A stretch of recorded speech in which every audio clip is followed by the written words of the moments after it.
Yeah, yeah.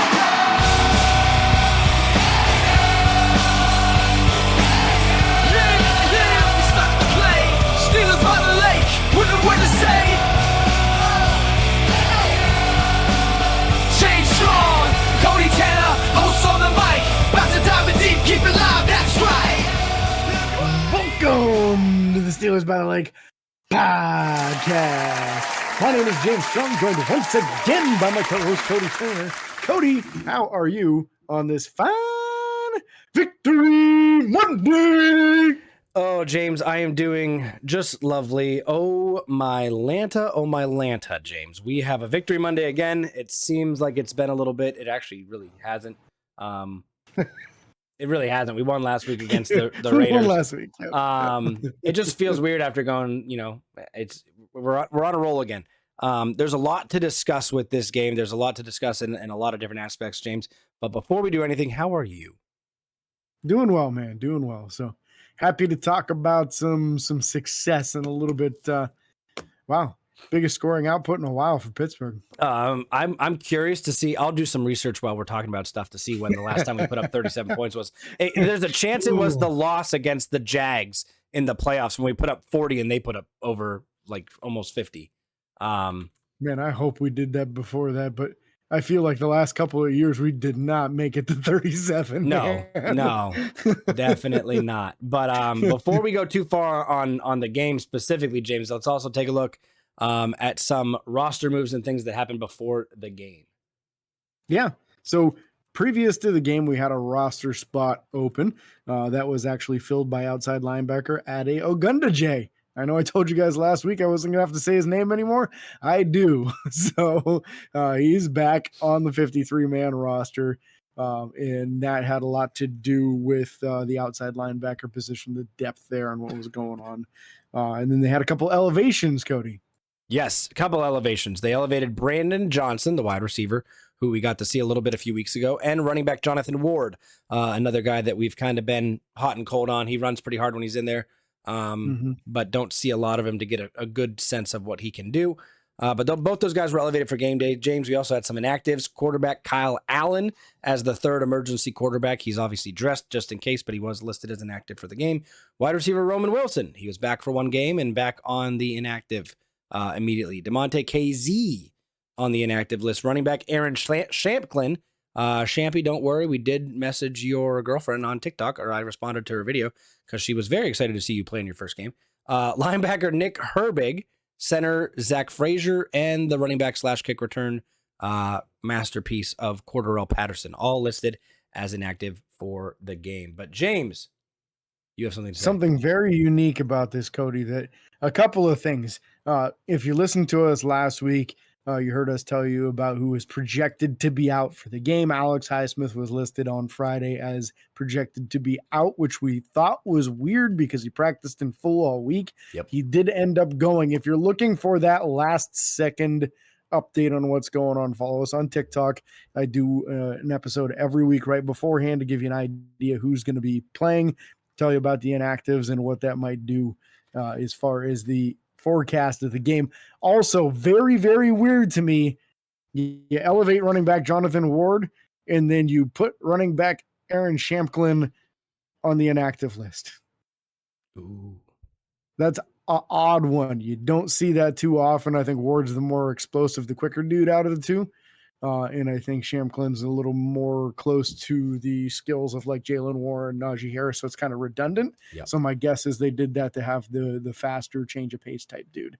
But just something to look at in the weeks coming forward. If they like Ward more than they like Shamplin on game day, then maybe they've got that mixed up. We might see a move there. Yeah. So the last time, James, real quick for you, Pittsburgh put up 37 points. Was in a loss on what appears to be Sunday Night Football. Oh no! Against the Los Angeles Chargers in 2021, we put up 37. Now that was the Herbert game where he ran for 90 some yards on us. Yep. And then the year before that, we did put up 38 points against both the Philadelphia Eagles and the Browns in back-to-back weeks. 21 was that still Big Ben? Yes. Okay. Yes, and then 2020. was 2020 was the last year with Pouncey, but that was also the COVID year that we went 11-0 before we lost like 3 straight or something. But yeah, against the Eagles in week 5 and Browns in week 6 that year, we put up 38 points in back-to-back weeks. So not as far back as I thought, but that's still 3 years, roughly. That's too long. That's it very shouldn't be too that long. long to score 37 points. I know 37's a lot, but you got some of these teams like the Ravens seem to be putting, up They're their 30s averaging to 40 37. every Like, week. maybe not quite that. And obviously, you don't expect to have the same output as like an elite offense, like say the Chiefs, being that we don't have that same guy at the helm that they do. But still, it shouldn't be something that's a huge feat to score 37 points. Yeah. But you got to have at least a good feeling. 32 last week, 37 this week. A lot of things going in the right direction for the team right now. Yeah, 2 different quarterbacks taking the helm in those 2 weeks as well. It's a conversation that we will be talking about. We're not going to ignore that one because that's a big one. No. But we are going to kind of break down. We're going to talk game first, James. Last week we got on a tangent and didn't stop. We're going to talk the game, and then we're going to come back and talk all the things and our opinions and all this stuff about it. So before we go too far into the conundrum of our brain holes, let's talk this game specifically. So obviously, Pittsburgh hosting the New York Jets after they just acquired Devontae Adams. So Aaron Rodgers and Devontae Adams back together again, the lovely couple. And James, 37-15. At one point, we were down, 3-15? Or was it? I think it was. It was 3-15. 15-3. Yeah. Yep. 15-3 at one point, and we scored 31 unanswered points. So it would have been 15-6 then. 6. You're right. I'm having a stroke. Yeah. Mm-hmm. Yep. But that's a big swing, man. Big swing. A very big swing. I mean, we shut them down in the second half. And, I was very concerned this game. I was watching it with a bunch of guys out at the Edinburgh Hotel Bar. Hashtag sponsor, hashtag not actually. And we saw the slow start again, James. I was concerned. Putting 3 points up in the first quarter was very frustrating. It was still more than what we averaged. We averaged 2.7. More than the average. But it was still wild. And then it seems like in the second quarter, we got a little bit late there. We made some late second quarter pushes and some scores. And then the second half, I don't know whether the offense took over or the defense took over, but we took over. Yes. Yes is the answer. I mean, we'll talk about all of it, but let's first start with the quarterback position, James. Russell Wilson. Yep. I mean, there's no going around it. The start of the game for Russ was rough, man. He was missing people pretty bad, throwing it into the dirt, missing them by quite a bit. Yep. But as the game went on, he got more accurate. He shook the Russ off. He shook the Russ off, man. For me, the biggest difference from what I saw in this game versus some of what we've seen previously is that he did a good job of when a guy was on the move, hitting him in stride so that he could continue his stride and get a lot of yards after catch. We saw that with the big one to Pat Freiermuth, where he was able to get 30 yards. We saw it with a couple other ones as well. And that's just so important. Accuracy is something we talk about all the time. How accurate are you? It's so important to be accurate. But within just making the completion is the placement of the ball on the completion and how you're enabling that receiver to continue gaining yards afterwards. Yeah. And another thing was the deep ball. He really pushed it down the field in this game. But when doing so, kind of his patented, as we kept on hearing from Chris Collinsworth throughout the game, his patented sky ball or moon ball, whatever you want to call it, he just puts a ton of air under that ball. Yep. So if you have guys that are skilled at jump ball situations, as is a specialty for George Pickens, you put him in his best case scenario. If he's one-on-one, most DBs he's going to be one-on-one with are not going to be able to jump as high as him. They're going to be shorter than him. They're going to have shorter arms than him. And he's got a distinct advantage in those situations. And really, he's got a large desire to get that ball and come down with it. Yeah. So I think that was a very noticeable thing, is that they attempted to get it to George early and often and put him in situations where he was one-on-one with guys that he could beat, even one-on-one with Sauce Gardner. That's one of the best corners in the league. And he was still able to come down with some balls in those situations. And even in the one situation of pass interference, which is just as good. Yep. 100%. I mean, if you're going to get the free yards, take the free yards. Let's talk numbers here just for a second. 16 of 29 on the game for Russ. Again, that first half was much worse than the second half. 264 yards passing, 2 touchdowns, 0 interceptions. He was sacked one time for a loss of 4 yards.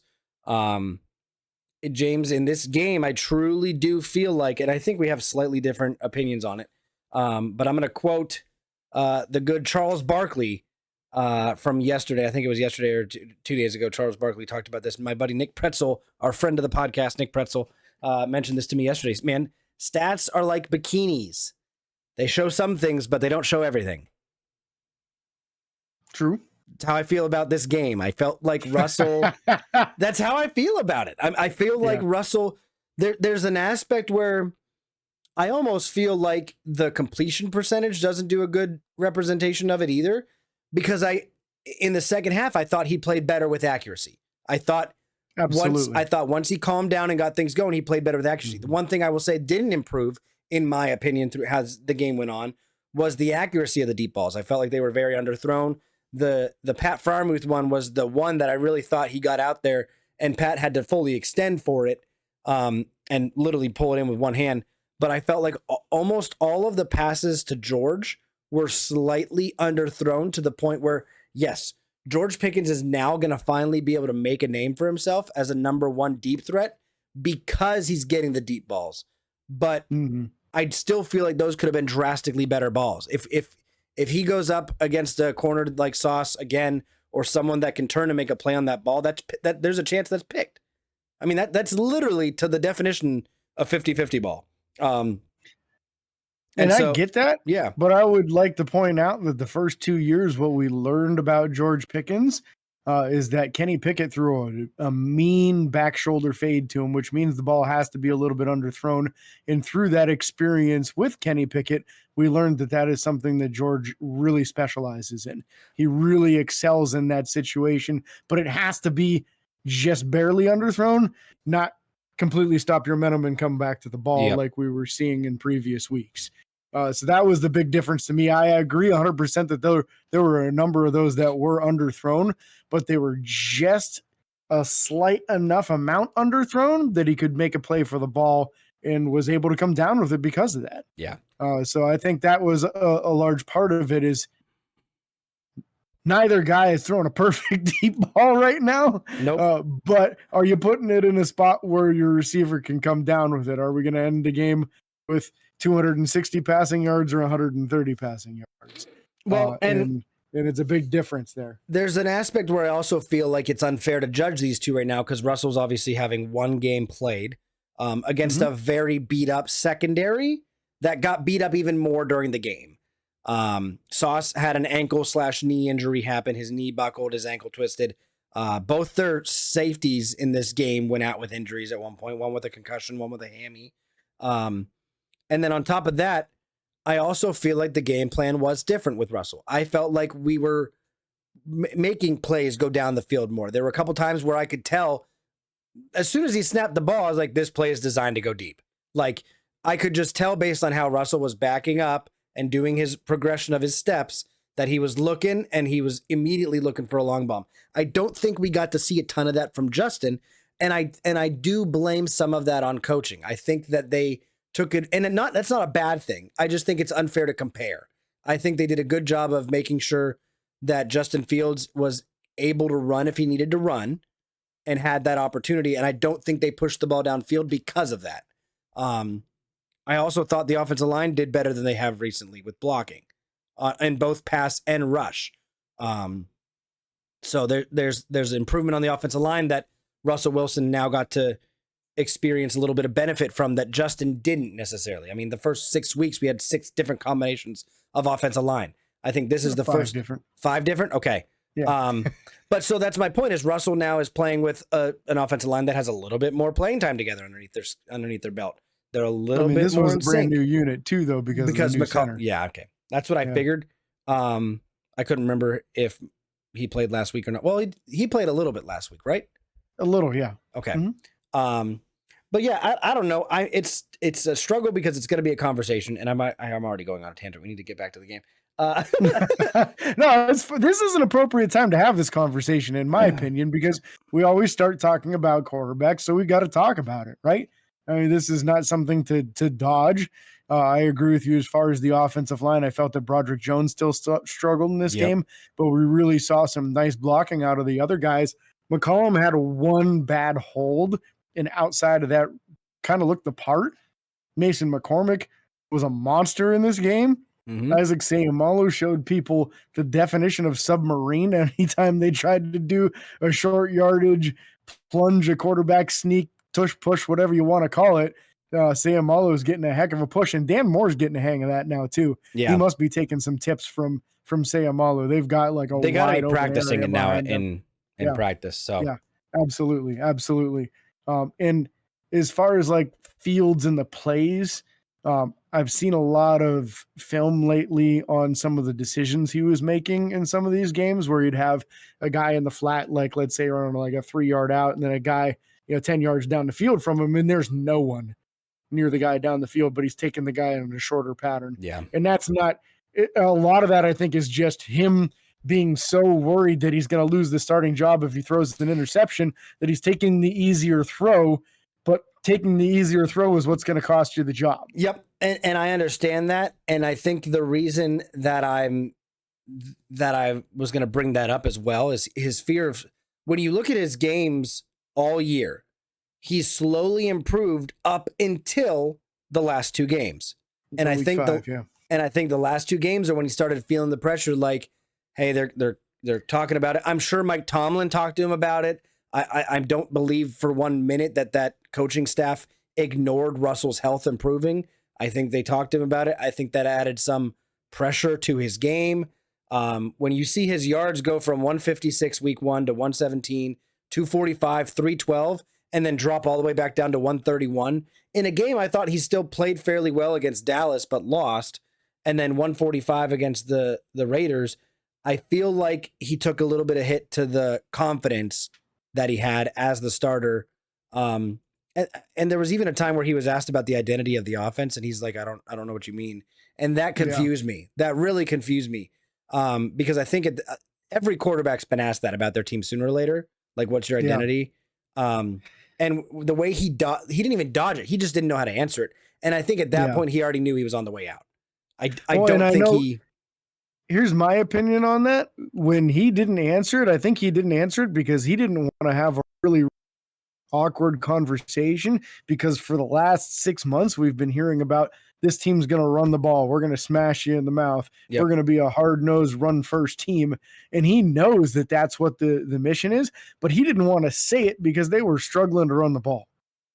And I know, like, if that were me in his situation, and I know our identity offensively is to try to bully you and try to run the ball down your throat, and we just got bullied, I do not want that next question from the reporter if I tell him our identity is to run the ball all over you, and then we didn't run the ball.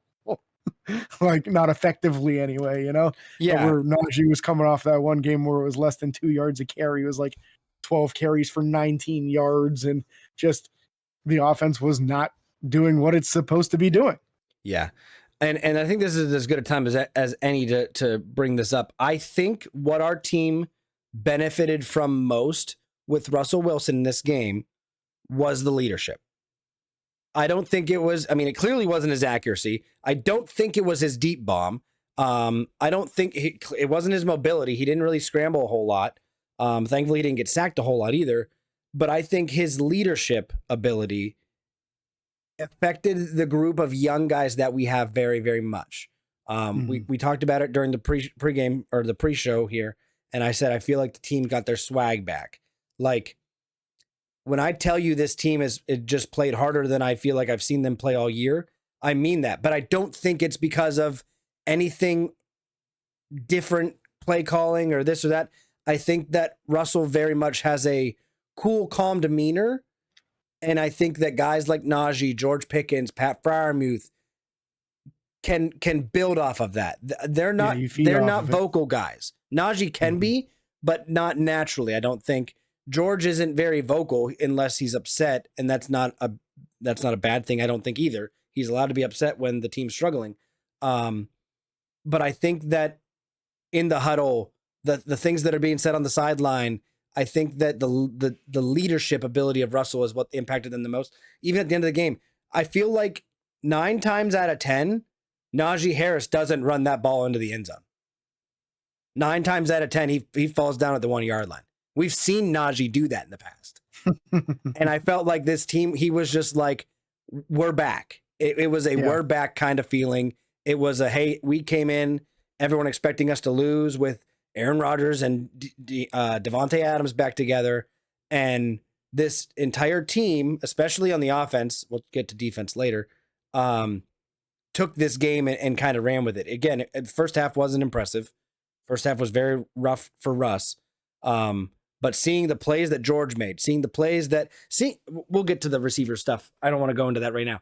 But seeing how all these guys reacted to Russell being in there, I still don't want to say he's my for sure glorified starter. Run with him. There's definitely a big challenge coming ahead after the bye week. We have all the tough teams minus Cleveland after that.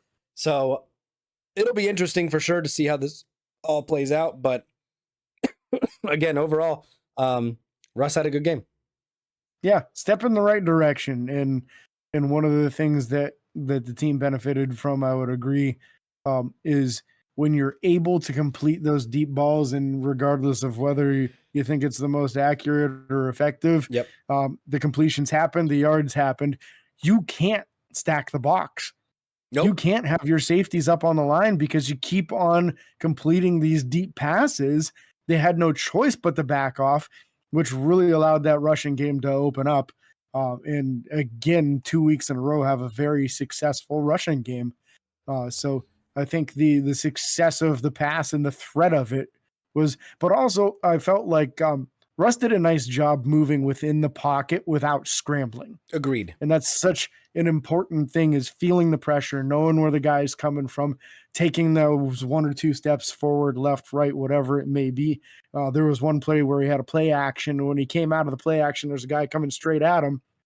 He stopped and took 1 step back and then had kind of like a sidearm throw around it.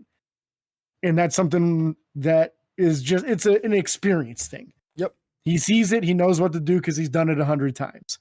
And it was completed and the drive continues, so stuff like that is definitely things that you cannot measure. And you're right. I think that confidence goes all throughout the entire locker room, and everybody's like, dang, man, that pass that was like 6 inches off last week is right in the bucket this week. And sometimes it is just a game of inches, and it's that much of a difference, but that much of a difference allows guys to get a bunch of yards after catch or make the catch. Yep, 100%. Well, let's bounce over to the wide receivers. We're talking about quarterback and throwing the ball. Let's jump to wide receivers before we go running back. George Pickens had himself a day. 5 catches for 111 yards, 1 touchdown. I was impressed with George because of his ability to catch some of these balls. The one that he juggled for about 30 seconds, it felt like, and then catching that was phenomenal. Bounced off the defender's shoulder. He caught it. Defender did a good job of forcing it back out, and then he caught it again. Impressive play by George. I was, you want to know what I was most impressed by in this game with George? Tell me about his run blocking. His run blocking, baby. It was awesome in this game. The one play where he's like, I'm not going to get a block in the back, but I'm going to get in both y'all's way. He took out 2 defenders just by putting up his arms and making sure he was in between them. Phenomenal. There was a pass to another wide receiver that was like 6 or 7 yards short of the sticks, and he went and got his guy, and they were able to run right behind his block to get that first down. Yep, I think that was the Jalen. So instrumental. I think that might have been a Jalen. It might have been. I remember it being on the right side of the field, but I don't remember who the receiver was. Yeah, I mean, Calvin Austin only had 1 reception in this game, and it was the big one for 36, so it wasn't that one. Nope, it was not. That was on the left sideline. He was wide open. Nobody went with him. Pat Freiermuth, 2 receptions for 51 yards. Had himself a game, a nice one-handed catch as well. Probably some awesome yak on the other one, right? Yep. He caught that and just rumbled, man. And the guy trailing him couldn't catch him, and the guys in front of him barely slowed him down. Yep. Darnell Washington, 4 catches for 36 yards. That was fun to see. I didn't like 2 of the plays, but it was fun to see. I thought a couple of them was like a yard or 2 past the line of scrimmage, Literally. and you didn't really have anywhere to go. No. But the other ones with some room to run, and we're seeing that he can make people miss and hurdle and lower shoulders and really get some yards I after was catch. going off in the bar before the game started about giving the ball to Darnell. And one of the guys that was a Steeler fan, obviously not quite as much as us, and that's fine, was like, no, don't pass it to him. He's not any good. I was like, he's not any good because you haven't put him in a good situation. I was like, you give him the ball with 5 yards to run, he'll run 5 and fall for the other 5 at first down. I mean, it's just, it's crazy. He falls forward. It's a 3-yard gain because how big Minimum. Van Jefferson, 2 catches for 15 yards and the touchdown. Love to see the touchdown for him there. Jalen Warren, 2 for 15 as well. Najee Harris, the only guy without a catch that was targeted in this game, which is crazy and upsetting because I had him for receiving yards in a bet. But that's beside the point. 264 yards passing. It was, and I like how the ball was moved around. Yep. I was impressed with it. I think it's an important game for that because we've shown games where we've gone heavy to George. Yep. And there hasn't been a game yet. Even Calvin Austin's had games where he's had like 4 catches in a game. Yeah. We have not truly utilized Darnell Washington like this before. And that really puts a whole nother weapon that people have to account for. And that's great. I want them having to account for Darnell Washington because that's going to open up Freiermuth, Pickens, and Calvin Austin even more. I'm waiting to see us. Wonderful thing. I'm waiting to see us get Connor Hayward and Michael Pruitt involved again. Michael Pruitt lined up as fullback. So did Connor Hayward this game. If you do a play action and get it to those guys in the flat, you got to account for everybody at this point. Like there's no formation. There's nobody on the field who you're like, well, they're going to run it now. You never know. Put the 6th lineman in there and pass it to him for freaking crying out loud. I mean, I'm excited. And again, this is my frustration with the whole Justin Fields and Russell Wilson. I did really feel like we opened up the playbook a little bit this game. We did a lot more. We did more things. I still don't like the passes behind the line of scrimmage. It bugs the crap out of me.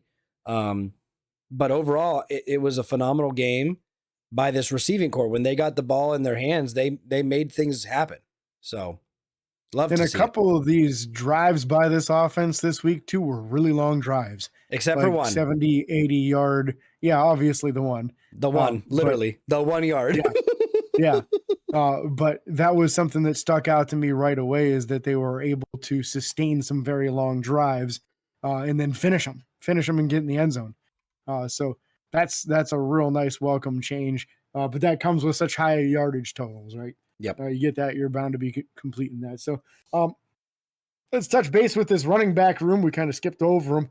Najee Harris had a really, really nice game again. 21 carries, 102 yards, 4.9 yard average, which is tremendous for him. Another touchdown. So back-to-back weeks, a 34-yard run, which is his 2nd longest run in his career, only behind the 36-yarder last week. So we're really seeing a different side of Najee that we're not used to. He looks shifty. He looks quicker than he's looked in a while. Maybe ever as a Steeler. I don't know what's going on. I don't know if he watched a bunch of film on Barry Sanders recently or what, but he's running in a completely different manner than he has, and he's making a lot of people miss all of a sudden. That he is. So something happened in his mindset, in his approach, in his film study, something to where he has decided he's going to make some people miss and not just try to run everybody over, and it is working really well for him. So if he continues this, he is working himself into a nice contract extension. Because at a certain point in time, you're going to look at this and say, I can't re-sign him. Yep. No, I agree. I'm excited to see what can happen with Najee. I'm excited to see. I mean, there comes a point where you're right.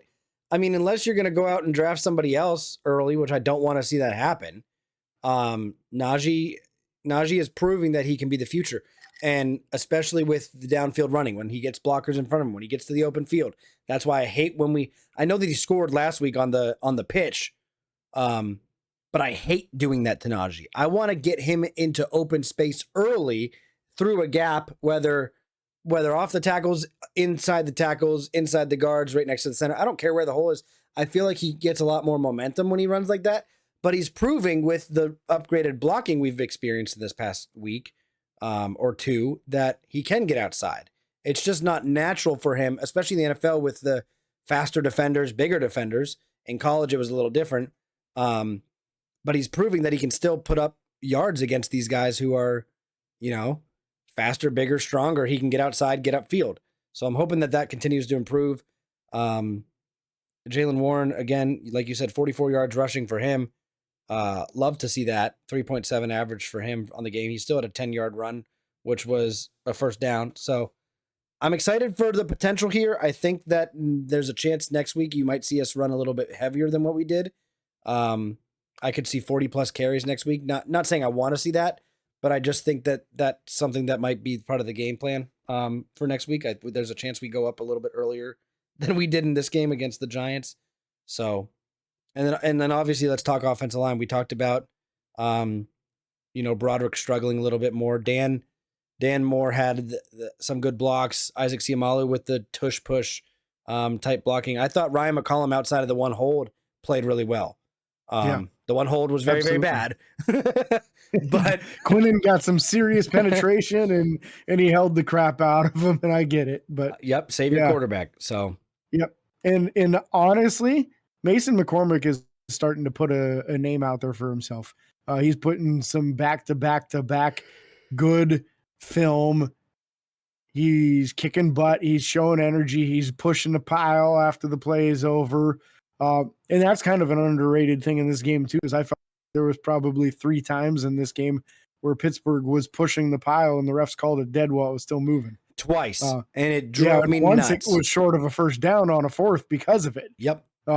So yeah, that's something to be said, that these guys are rallying to each other, with each other, for each other to get those extra yards. And that goes really far in the end of the year and in the end of games. It does. Because you start wearing the other guy down when they're like, dang, man, we keep on getting into these pig pile situations and they keep on pushing us back every time. Yep. It's a defeating thing to have somebody moving you against your will. There's also, I'm going to bring this up now before I forget. I was very upset to a certain degree with the refereeing in this game. The one play where Larry Ogunjobi early had a massive rush stop and played through the whistle and tackled the guy. And then it happened 2 other times to Najee where he was thrown down after the whistle and they didn't call it on the Jets. I was very, very frustrated about those calls. You got to call it the same way both ways. 100%. Have to. 100%. Have to. And the crowd let them know it every time too. Yep. The crowd let those referees know it. I'm glad they did. Yeah. Yeah. I mean, and Tomlin even gave them an earful one time because you have to set that standard, and then both teams have to have the same standard. You have to set what? Different for one. The standard. The standard. You mean what's on your shirt right now? There you go. The standard is the standard. The standard is the standard, and it should be the same for both teams, refs. And then I'll talk about this now. We'll get to it a little bit later. Phenomenal special teams play by Minkah Fitzpatrick. Was not leveraged even in the slightest. He tapped TJ Watt on the helmet and gently rubbed the other guy's back to say, "Hey, here I am. I'm going to block your punt now or your field goal, or extra point, whatever." But I didn't like that call either. Danny Smith did not like that call. No. Danny was ready to murder somebody. And what good football justice blocked field goal later on in the game. Yep. Dean Lowry was able to get his paw up there. Keanu Benton, I think his hand was right next to him, if not literally side by side. Yeah. If one of them didn't get the block, the other one was gonna. So the block field goal, kind of a little bit of football justice for the incorrect call, which again, the former head of officiating, that was the person for the Sunday Night Crew, said this is absolutely not a penalty. Yep. So as they say in the NBA or basketball, ball don't lie. Ball don't lie. It doesn't help you after it's been called wrong and it's not reversible, though. Yeah, not at all. With that being said, let's switch over to the defensive side of the ball. We obviously just mentioned Dean Lowry with the field goal block, which was absolutely huge. And actually, James, before we switch over to, I want to talk about this just for a quick second. Pittsburgh in their first 6 drives. Their first 6 drives, they had 2 field goals and 4 punts. Okay. Their last 5 drives was 4 touchdowns and a field goal. Cruising, man. Every time we touched the ball in the second half, we scored. That's big. Mm-hmm. That's big. Okay, now we can move on. Defensive line, I mean, they played, I thought they played phenomenally well. I thought Larry Ogunjobi had a phenomenal game. He had a sack, tackle for loss, that obvious penalty that I don't think it should have been called. Cam Hayward had a phenomenal game, getting a lot of penetration on some run plays. Overall, I thought that defensive line played really, really well. Keanu Benton even had a massive rush run stop that I thought was really nice to see. Keanu Benton also had 2 pass breakups. Cam Hayward had a pass breakup. Getting those big paws up in the air, making a difference. These boys got their hands up. They did. They got their hands up. That's the key, man. If you can't get to the quarterback, get your hands up. Aaron Rodgers, known for being one of the quickest time to release quarterbacks in the NFL. So you're not going to get to him real often. That's just the way that works. So very important to get those paws up and try and bat some passes down. They did so successfully. In fact, the one Keanu Benton was on a 4th down. Yeah. Like, there's no better than batting the ball down on a 4th down where it doesn't even get past the line of scrimmage. That's fantastic. Well, and even the best part about that is there's no roughing the passer. There's no chance of a penalty. You just knocked it down. Done deal. Get off the field. Play over our ball. Yep. By the way, we're going to score again. Yes, we are. Yes, we are. So real nice tone set there by the defensive line. I'd love to see more sacks. That just wasn't in the books in this game.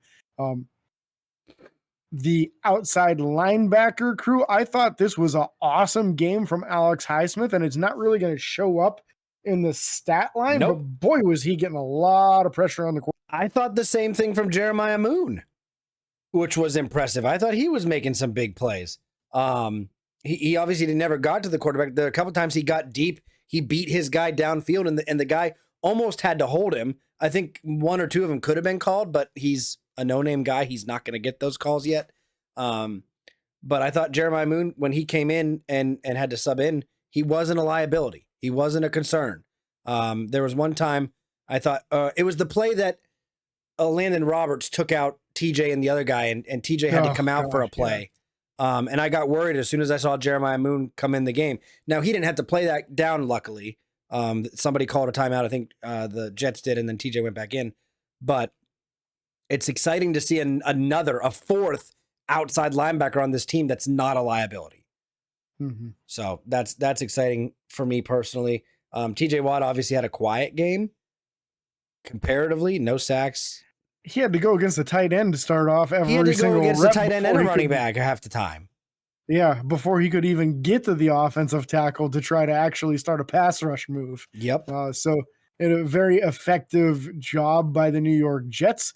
Too bad the other guys took care of business for them, because that would have been a good day for them had they come away with. But being that you did not, well, then maybe you should have used your tight end more in the passing game or something. I don't know. Something. But, send him downfield. Yeah. Middle linebackers from this game, Cody, we saw a new name at the top of the tackle list, and it's a rookie, and he only played half the defensive snaps. Yep. Mr. No ACLs, Peyton Wilson, 10 tackles on the game. Listen, I love that Minka's not even in the top 4 for once. Thank God. I actually really enjoy that. And I don't think it was a bad game from Minka. You know what I mean? No. I do love seeing the number. Well, we'll get to that later. Middle line, like you said, middle linebackers, Peyton Wilson, Patrick Queen had himself a decent game. I don't know how I felt about Landon Roberts in this game. I didn't see anything that was like shocking or a revelation. The biggest one to me was that 57-yard play. He came flying in to try to make the tackle, missed, and took out both Patrick Queen and TJ Watt. and they were both lined up ready to make the tackle. Yep. And it went from a play that could have been like an 8 to 10 yard play to 57 yards because of it.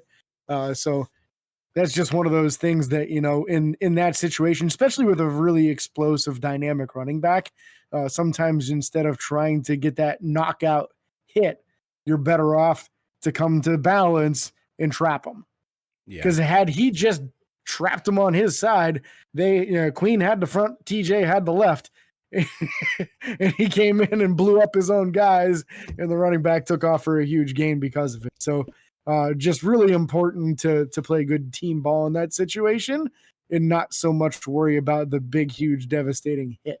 Yep. But I think that's part of why we saw a larger dose of Peyton Wilson, and I think it's going to continue in that direction. I think we're going to continue to see more and more of him. And I'm okay. It's not a bad thing to have Landon Roberts out there in like short yardage and goal line, because he is a stud against the run in those situations. We saw it with the forced fumble, Yep. Yeah, that's his specialty. But if it's a passing down, man, we really need Peyton Wilson out there with Queen. Yeah, we definitely do. Moving to the secondary, those corners, James Pierre unfortunately did come in and play a lot more football than I would have liked him to have played. And that was due to Dante Jackson, I believe, getting injured, shoulder injury, James is saying. You're familiar with that, my friend. But 5 tackles for him. Joey Porter had 3 tackles. He had 1 tackle for loss as well. Joey Porter played very, very good coverage this game. Phenomenal coverage on Devontae Adams, which he was mostly shadowing throughout the game, if not all the game, honestly. And then the breakout star of the game, James. Let's talk about him. One Beanie Bishop, and I did not see this coming. In fact, I was really, really matchup because it seemed like Alan Lazard, who's a larger wide receiver, was going to be one-on-one with him a lot as he runs as their slot wide receiver, a large portion of their offense. Beanie Bishop played the best game of his professional career, maybe his college career as well. Probably. It's tough to say. I'll find out. But he had 2 interceptions in the game and blew up a play behind the line of scrimmage as well. The first interception was just gorgeous. Aaron Rodgers threw the guy open. The ball was a little bit behind him, but he literally had to flip his hips and turn around, and then he one arm stuck it out there and picked the thing off, and just a very impressive interception. The second one came off of a ball that was tipped up in the air. But again, presence of mind, awareness, caught the ball easy, had a really big return, brought it all the way back to the 1 yard line. So he played a lot bigger than his size in this game, and really was an instrumental part of Pittsburgh really putting the clamps to Aaron Rodgers in that offense. Yep. Yeah, I thought Beanie Bishop is obviously the surprise of everything. This is a guy that was told to get a real job during the offseason because he wasn't expected to be on a team. As reported by Alex Kozora back on May 10th, he talked about this, and Steelers or Beanie Bishop once had a teacher that tell him, that he wanted to be a professional football player, and they said, get a real job. That's not possible. So he's out here showing that it's possible. At 5'9", 180 pounds with a 4.39 40-yard dash at his pro day, he made the team, and he's taking advantage of every single chance that he gets. He had 4 interceptions at West Virginia his senior year, it looks like, or his last year. But obviously I don't think he had 2 in one game. So this is obviously the best game he's ever had. And couldn't have come at a better time for him, right? Because we are one more game away. One more completed game away from Cameron Sutton coming off of the suspension list. And that's exactly where Cameron Sutton is expected to play, is at the nickel corner position. And Beanie Bishop said, okay, he's coming back and we're going to want him on the team, but he ain't taking my job, man. No.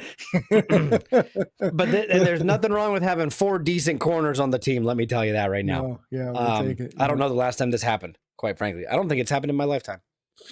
No, mine either. We have never had a cornerback room that deep. Not a chance. So you're lucky to have 2 typically. Yeah. 2 good corners, let alone have 3 or 4. And you never have 2 good outside corners. It's always an outside and a nickel. It's never 2 outsides. So it's very interesting to see how this is all playing out. Safety room, James. I thought Deshaun Elliott has completely solidified his role in a Pittsburgh Steelers uniform. He is the absolute best complement to Minkah Fitzpatrick's game that I think we could ever see. It's almost like it's not quite as good, but it's almost as good as a Troy Polamalu, Ryan Clark. I mean, it is insane to watch. It's great to see. You see Deshaun coming up and getting crazy hits in the holes and making plays in short game passes and screens and runs. And then Minka's able to be back there and be a ball hawk. Now, nobody's throwing the ball towards him, and I don't blame him. But that just shows what the game is now changing to on Steelers defense. People are trying to stay away from Minkah.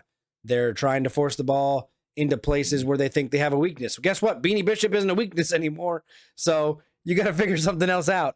Peyton Wilson coming in and doing his thing. It's exciting to see where this defense is going.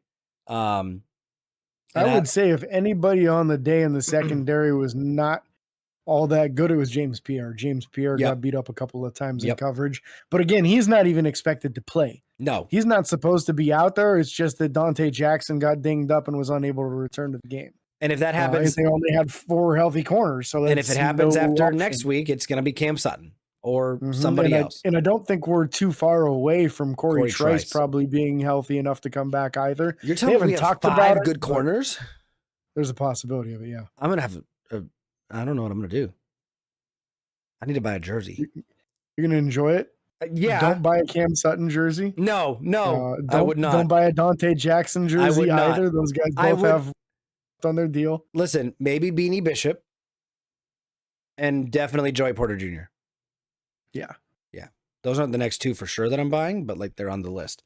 But yeah, I mean, it's just crazy to see the stats and everything rolling. James, let's bounce over to special teams. Yeah, special teams real quick. Calvin Austin, 2 punt returns for 9 yards. Big whoop. Chris Boswell, 3 for 3 on field goals, 4 for 4 on extra points. Boz for president, baby. Boz for president. Corliss Waitman, 4 punts for 184 yards. That was great. 3 of them inside the 20. One was down real good. It was like at the 7 or 8 or something. It had a good bounce. Bad bounce technically, but it didn't go in the end zone. It came back.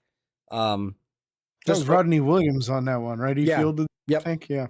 Yep. Mm-hmm. Overall, just an all-around phenomenal game when you process a blocked extra point. Granted, it didn't count. A blocked field goal, almost a blocked punt at one point. And then the 2 interceptions and the touchdowns on offense. I mean, it's incredible to see the all-around football game that we had that game. So yeah, I don't know. Yeah, you had almost 150 yards rushing. You had 264 yards passing, and just an efficient game all around. All parts of the team contributed to the victory. So that's how you end up with a final score with 37 points on the board. Everybody chipping in. That's how that happens. And let's talk about the I don't know if you heard what they call him, the enemy of bubblegum. Or the enemy of chewing gum, Danny Smith. Yeah. I think he had the most fun ever at this game. I'm sure he's had a lot of moments in games with Troy and with other players, but the way that special teams rallied around him after that blocked field goal was hilarious to watch. Mm-hmm. Just seeing how old is he? 70 or something? Just jumping around with a bunch of fun. Dear Lord, that was fun and exciting and funny to watch, especially because Danny Smith is an Edinburgh alumni. So. That's always fun to see what can happen from good old Edinburgh, but and neat too. They showed a statistic, and I don't recall how many it is, but in like the last 3 or 4 years, Pittsburgh has more blocked punts, field goals, extra points than any other team in the NFL, and that has everything to do with Danny Smith. Because realistically, your team, special teams specifically, that's changing dang near every year. Yep. It's your back of the roster, linebackers, running backs, wide receivers, tight ends, corners, and those are the guys, right? Yep. Other than people like Miles Killebrew, it pretty much changes from year to year as to who you have to work with, which means the coaching is incredibly important, which just speaks to how incredibly skilled Danny Smith is as a special teams coach. Yeah. Yeah, I'm going to be reaching out to Danny Smith, see if he doesn't want to be a guest on the podcast. We're going to reach out and have a chat with him. That's the guy right there. You might have a tough time understanding him as he's like, It's very true. The whole time, 17 pieces of gum in his mouth. Listen, if you guys ever listen to our original podcast with the old mics we had, it's going to be very, very similar to that with the quality. But no, I mean, it was a phenomenal game. After the game, obviously, a lot of things happened. I thought at one point, Mike Tomlin was questioned about his decision to make the quarterback change. And Brandon Marshall asked him, I think it was, and he said, "That's why I'm highly compensated." And so, Yep. He was also quoted before the game as saying, "This is a decision that was alone. If this was all me." So yeah. that's a big thing for him to say, "Hey, nobody else really wanted to bench Justin Fields. This was a Mike Tomlin thing." For Mike to say that and then for it to go well, hey man, I mean, once in a while you got to give the dude credit. The fans laid into Russell Wilson in the first half. They did. He had it coming. Yeah. They were not very quiet on TV with the booing. But James, you want to talk about these two injuries real quick? Yep. So post game, we saw Montravius Adams kind of he only played one snap, came out, didn't play again the rest of the game. So you have to assume that ankle's kind of being an issue for him. Dante Jackson, as we talked about during the game, injured his shoulder again. This has been basically a weekly thing with him. He misses some snaps almost every single week. I think the difference this week is that the game was in hand and Mike Tomlin saw an opportunity to give him some rest and just put James Pierre out there instead, which was fine. So Beanie Bishop made enough plays that it didn't matter that it was James Pierre out there. So those are your two injuries from it. Dante Jackson has stated that he believes he'll be ready to go for the Giants game. So yeah, that's good news. And then he'll have an extra week to heal up in between. Maybe he won't have any shoulder issues the rest of the year. That would be nice. Yeah, that would be, as one John Gruden says, that'd be nicey. I hate those videos. You don't even know what I'm talking about. No, I do know what you're talking about. I just, after what John Gruden did while part of the Raiders organization, You're what? Ooh, I'm not a John Gruden guy. I'm not either. I'm not either. He was very entertaining, but some of the stuff that came out of his mouth about people from other races is never appropriate at all. No. And even more dumb to do when you're a coach in the NFL where 90% of your roster is a minority. Yeah. That's just stupid, man. I'm just impressed that he has the platform he has now with the stupid stuff he's posting online. But I'm not going to feed into that anymore than we already have. But with that being said, look forward to the next show coming out on Friday. We will be talking about the New York Giants game, back-to-back weeks of New York teams. It's going to be an interesting one. Will we see Daniel Jones? Will we see a different quarterback? No Saquon Barkley's a plus. It sure is. It's going to be a very interesting week of football because there's a chance that Pittsburgh puts up more than 37. So we would love that here at Steelers by the Lake. We can't thank you guys enough for watching. If you're on YouTube or listening anywhere that you listen to your podcast at, be sure to like and follow on Facebook, Twitter, Instagram, TikTok, and YouTube. Subscribe, ring the bell. It's free. It doesn't cost you a mother trucking thing. Don't forget the 5-star reviews on a podcast to make James here very happy. And until next time, this is your host, James and Cody, signing off. Peace.